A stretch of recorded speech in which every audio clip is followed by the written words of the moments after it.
Como que é ser candidato, pré-candidato à presidência da República numa eleição em que as pesquisas dizem o seguinte: só tem espaço para Lula e para Bolsonaro, no caso Flávio Bolsonaro. Você discorda dessa afirmação aí dos institutos de pesquisa? E como que é entrar numa disputa com esse cenário, Renan? Na verdade, eu concordo com os institutos de pesquisa no sentido de que dá para derrotar os dois. A última pesquisa do Real Time Big Data mostra que 48% dos eleitores estão procurando alguém para além de Lula e Flávio Bolsonaro. E, inclusive, nesse setor, desses 48%, eu lidero com 26% da preferência. Na pesquisa Atlas, posso cravar, até o fim do mês eu devo vir com pelo menos 10%, 9 a 10%, deixando para trás os outros dois convidados aqui do programa, Ronaldo Caiado e Romeu Zema.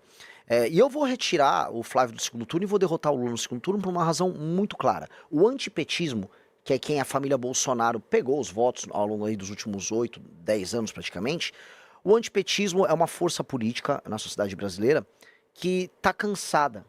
E está cansado porque ele não se realizou através da família Bolsonaro. Eles chegaram no poder, não entregaram. Hoje tem um filho, que é o Flávio, que é um corrupto, desculpa falar nesses termos aqui, é um sujeito envolvido em todos, ele não pode ver um escândalo de corrupção que ele mergulha no escândalo. E essas pessoas não se veem como parte desse sistema de valores. Então, onde eu ando, em que deveria haver apoio ao Flávio, não existe. Eu fui em Santa Catarina, não tem apoio ao Flávio. Os caras estão tendo que, eu apoio, sabe, tapar o nariz e apoiar. Então, pois bem, eu não tenho escândalo de corrupção, eu tenho um plano de governo e eu quero representar essas pessoas. Falando sobre proposta, que é uma coisa que está faltando, que a gente fica muito em escândalo, né? Sim. E o passado de cada um é importante, falar sobre a trajetória, mas o brasileiro está precisando de muitas propostas em várias áreas, né? Eu queria saber o que o Renan faria como presidente da República nessa questão fiscal. O Brasil está enrolado nos números e a gente está vendo que o buraco está cada vez mais embaixo. O que o Renan faria como presidente da República para consertar as contas do país? Olha, essa é a típica pergunta que os outros pré-candidatos vão se enrolar e vão dar uma fugida. Porque é o seguinte, falando aqui, olhando para a câmera, o Brasil está quebrado, o Brasil está detonado, o Brasil está destruído. E do ponto de vista fiscal, isso significa que as contas públicas estão indo para uma rota de colisão, elas vão estourar, os impostos para segurar isso vão ter que aumentar, os juros já estão altos, eles vão aumentar, inclusive o dólar voltou a subir, ou seja, a situação fiscal do Brasil, o Brasil é um país que está quebrando. E nós, se você quiser, você que está me ouvindo, quiser comprar um celular e conseguir pagar ele, não se endividar, ter emprego, nós vamos precisar fazer uma série de reformas que vão doer em muita gente interessada.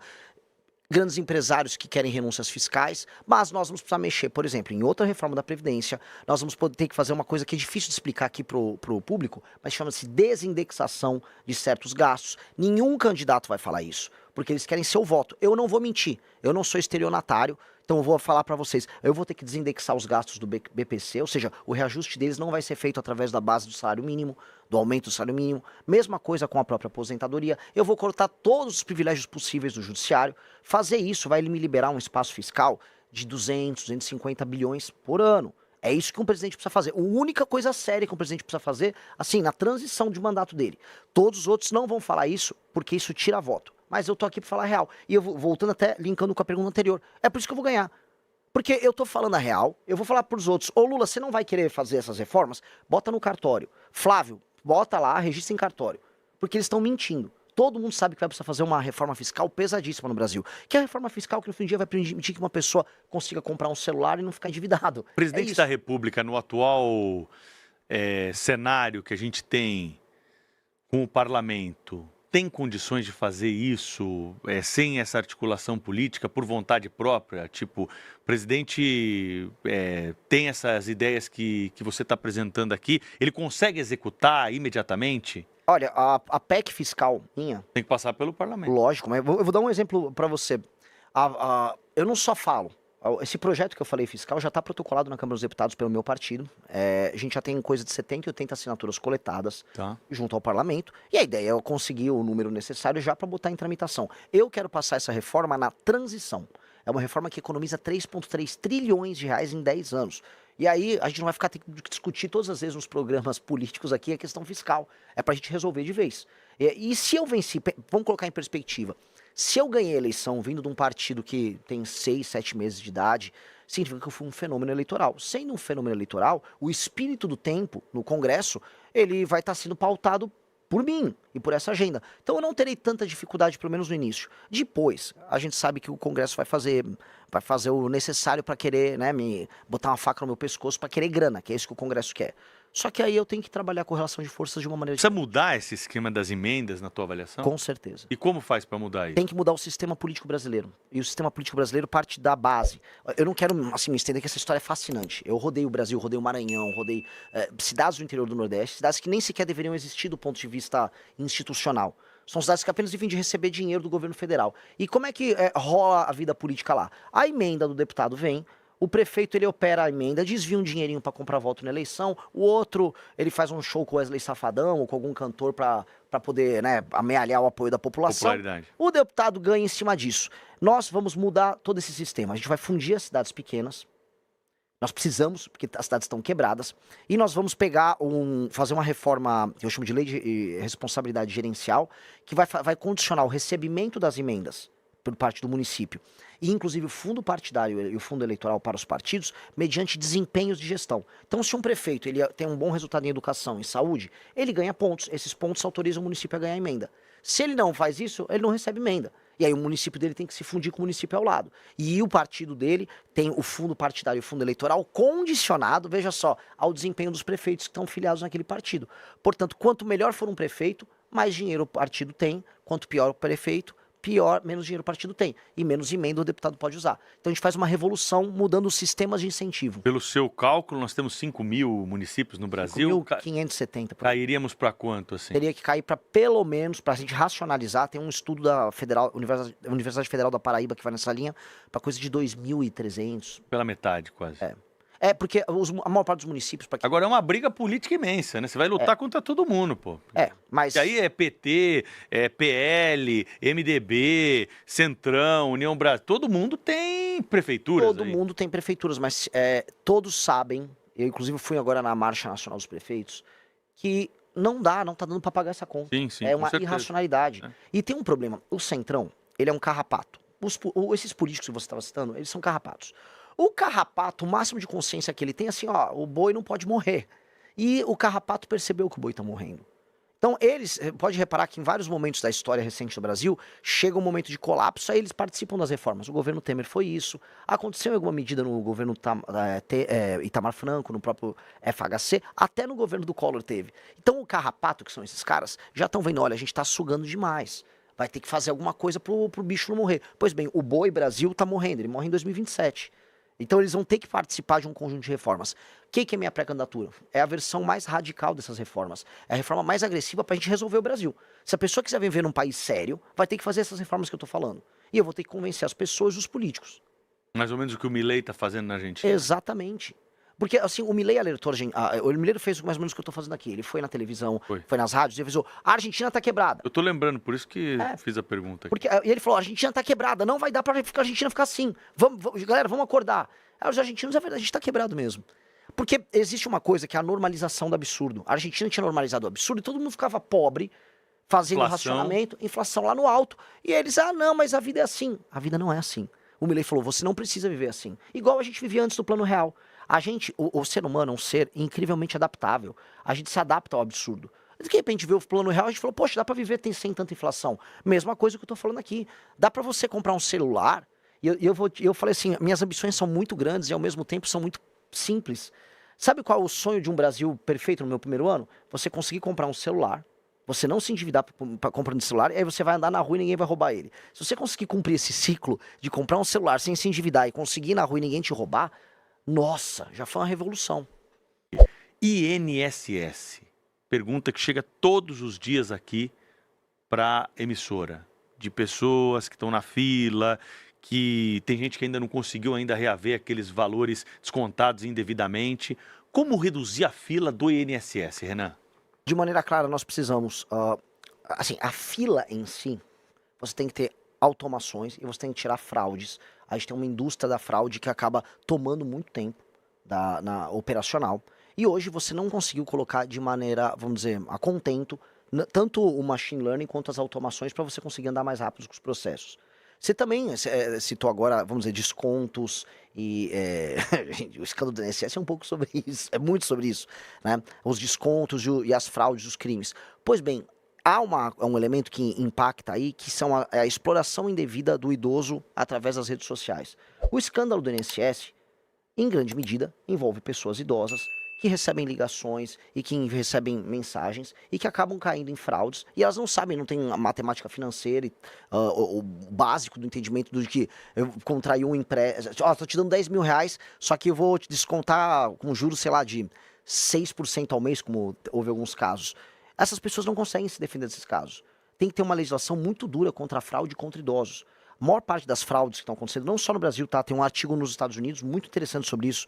São sobre idosos, porque os idosos hoje, no mundo todo, eles congregam muito dinheiro.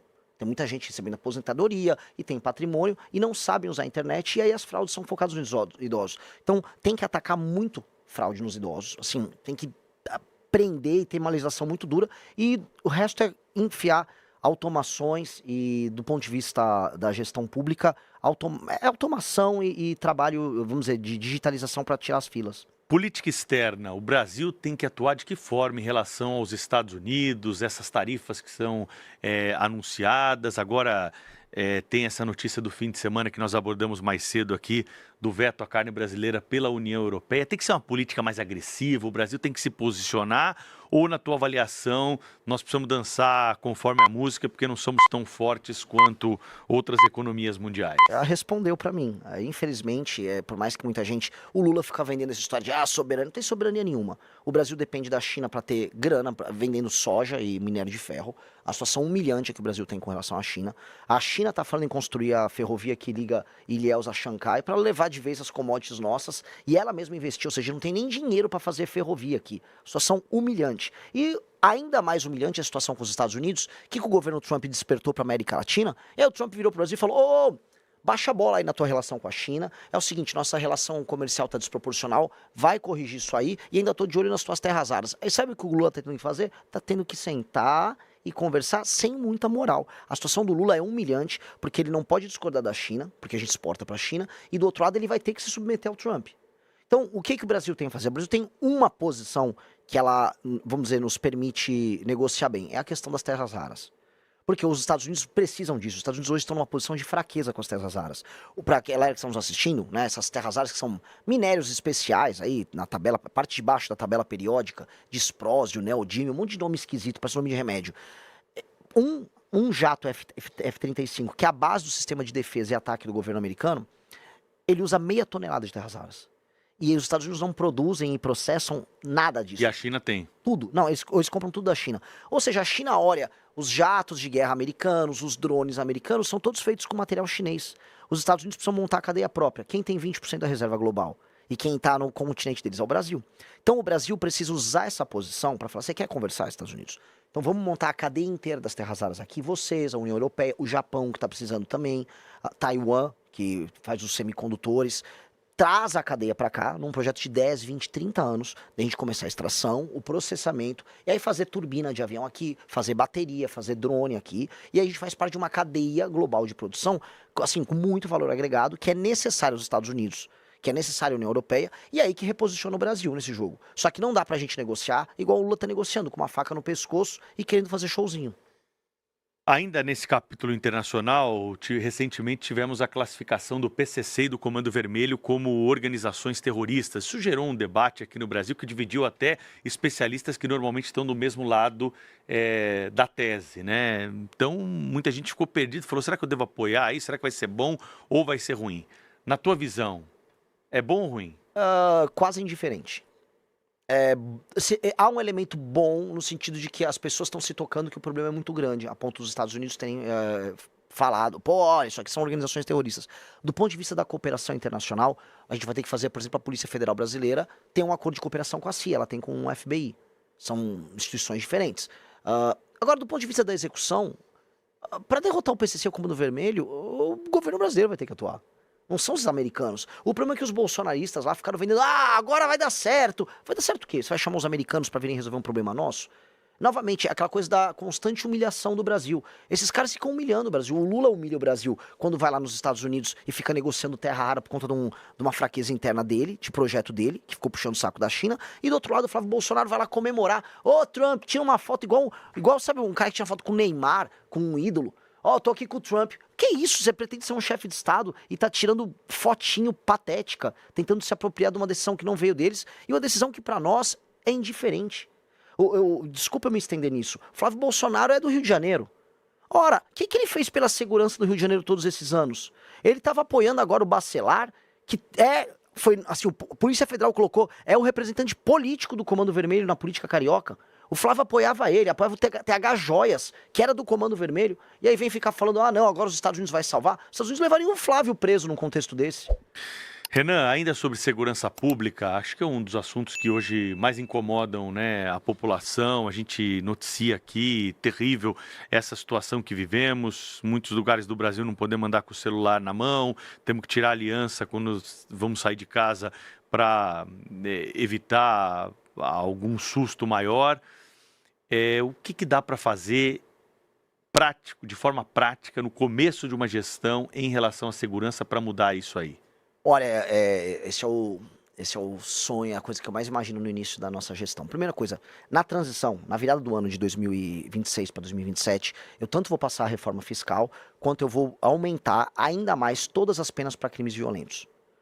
Por quê? Aumentando todas as penas para crimes violentos e tratando, fazer um enquadramento nosso, não americano, como inimigos, né, que é um conceito do direito de um autor alemão que chama Günther Jacobs. Direito penal do O inimigo. famoso direito penal do inimigo. Eu vou enquadrá-los de maneira diferente para que a pessoa que faz parte de uma facção perca, por exemplo, a presunção de inocência.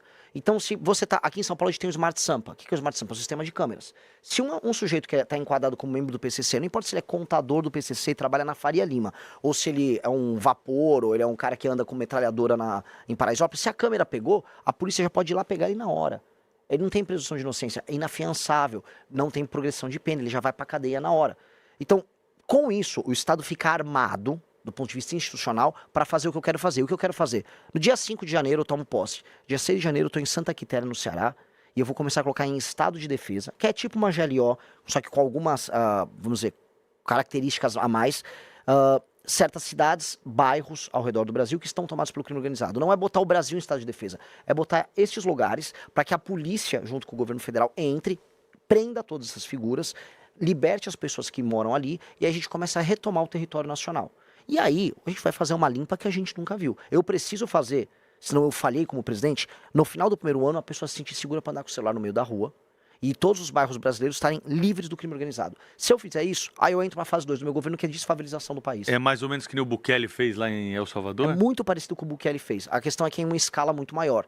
O Salvador é como se fosse um bairro em São Paulo. E a Constituição brasileira? Vai ter gente que vai falar que as garantias não estão preservadas aí. Não, porque o direito penal do inimigo, ele é perfeitamente compatível com a Constituição brasileira, com os princípios constitucionais que estão, por exemplo, colocados ali como cláusula pétrea. Uhum. E existem distinções já no direito penal nosso.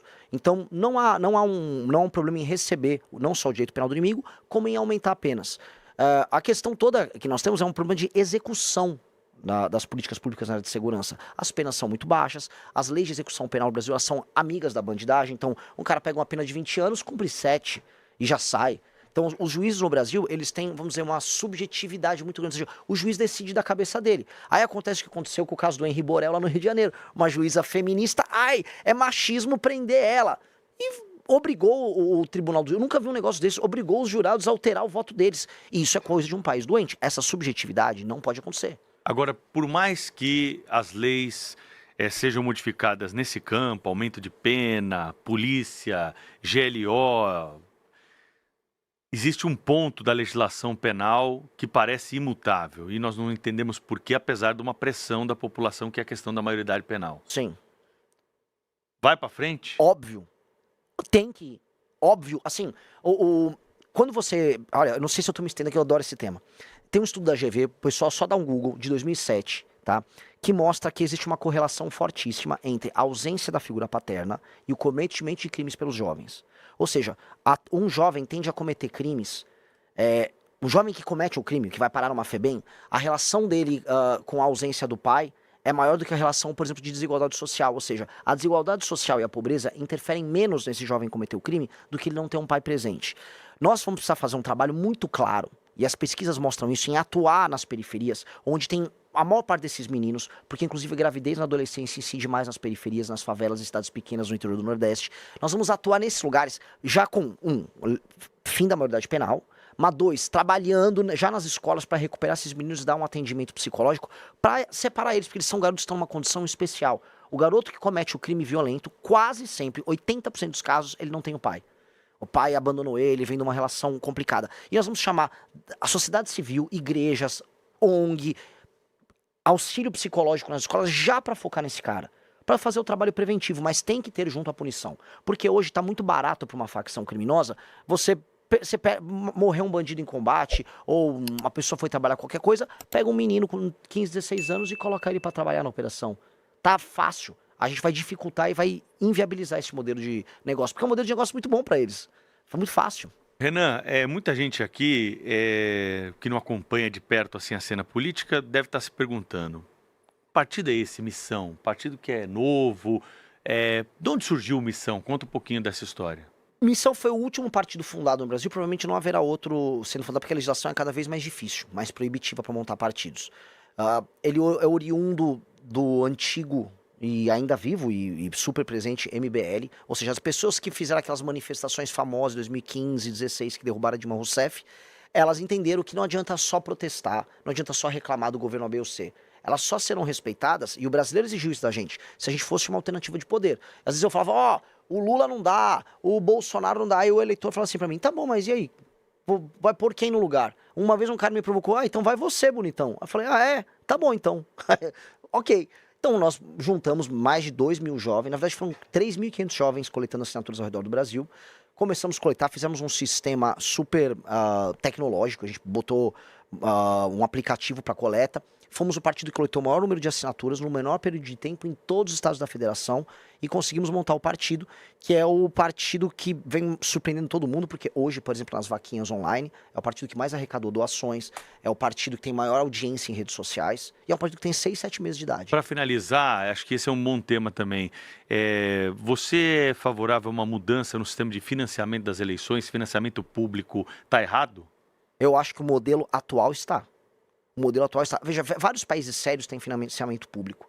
E eu andando... Qual que é a diferença para o nosso? O sistema de incentivo dele. Hoje, um partido recebe dinheiro mediante o número de deputados que ele elege. E aí você tem todo um incentivo em lançar deputados caricatos como um Tiririca, uma Erika Hilton, que tem muitos votos, lacanando em rede social. E aí essas figuras são eleitas e o partido enche os cofres dele. Então o partido não tem nenhum incentivo em colocar gente boa. O partido tem que colocar gente famosa, ou gente que vai levar voto, ou gente que compra voto. Porque você coloca um deputado, vamos dizer, do Centrão, ele achaca o governo, pega um monte de emenda, essa emenda ele compra o voto na base, e aí você fica rodando um ciclo. Este ciclo tem que mudar. Tem países sérios que têm um financiamento público. Eu sou contra, por princípio, o financiamento público. Eu gostaria que não houvesse. Mas, se for um consenso da sociedade ou dos próprios partidos que terá que haver, eu vou mudar o sistema de incentivo, que é aquilo que eu te contei. Se o dinheiro que for pro partido for baseado no desempenho do prefeito, com métricas objetivas, do tipo ranking de educação, diminuição do número de homicídios, aumento da atividade econômica, aumento do saneamento básico, aí os prefeitos ganham pontos e o partido que tem aqueles prefeitos que tiverem um número possível de pontos recebem mais dinheiro. Aí a regra vira assim, quanto mais o político trabalha pro Brasil, mais o partido dele tem dinheiro. Aí funciona, aí fica até barato, aí vale a pena. Então eu acredito nisso, ou acaba, ou muda o sistema de incentivo. Última pergunta. Quantos ministérios tem que ter o Brasil? O Brasil não precisa ter mais de 19, 20 ministérios. O Brasil não precisa. E ainda... muito, não? Não. Se eu for falar pra você, eu preciso de 8, 9, 10. Eu posso fazer. Só que você vai ter que ter secretarias específicas que vão ter status de ministério dentro dos ministérios. Dá na mesma. Dá na mesma. Isso é um discurso legal de falar, mas na prática, eu vou acabar com o Ministério da Cultura. Sim, mas você teria uma Secretaria de Cultura? Sim, você precisa ter uma Secretaria de Cultura. Então, no fim do dia, tem muito ministério inútil, esses ministérios de desenvolvimento humano, igualdade racial, Ministério da Pesca, é ministério para inglês ver. Tira-os para inglês ver. O resto tem funções claras que o Estado vai precisar. E aí, você ter 15, 12, 10 e um grupo de secretarias, aí é o que o presidente vai fazer.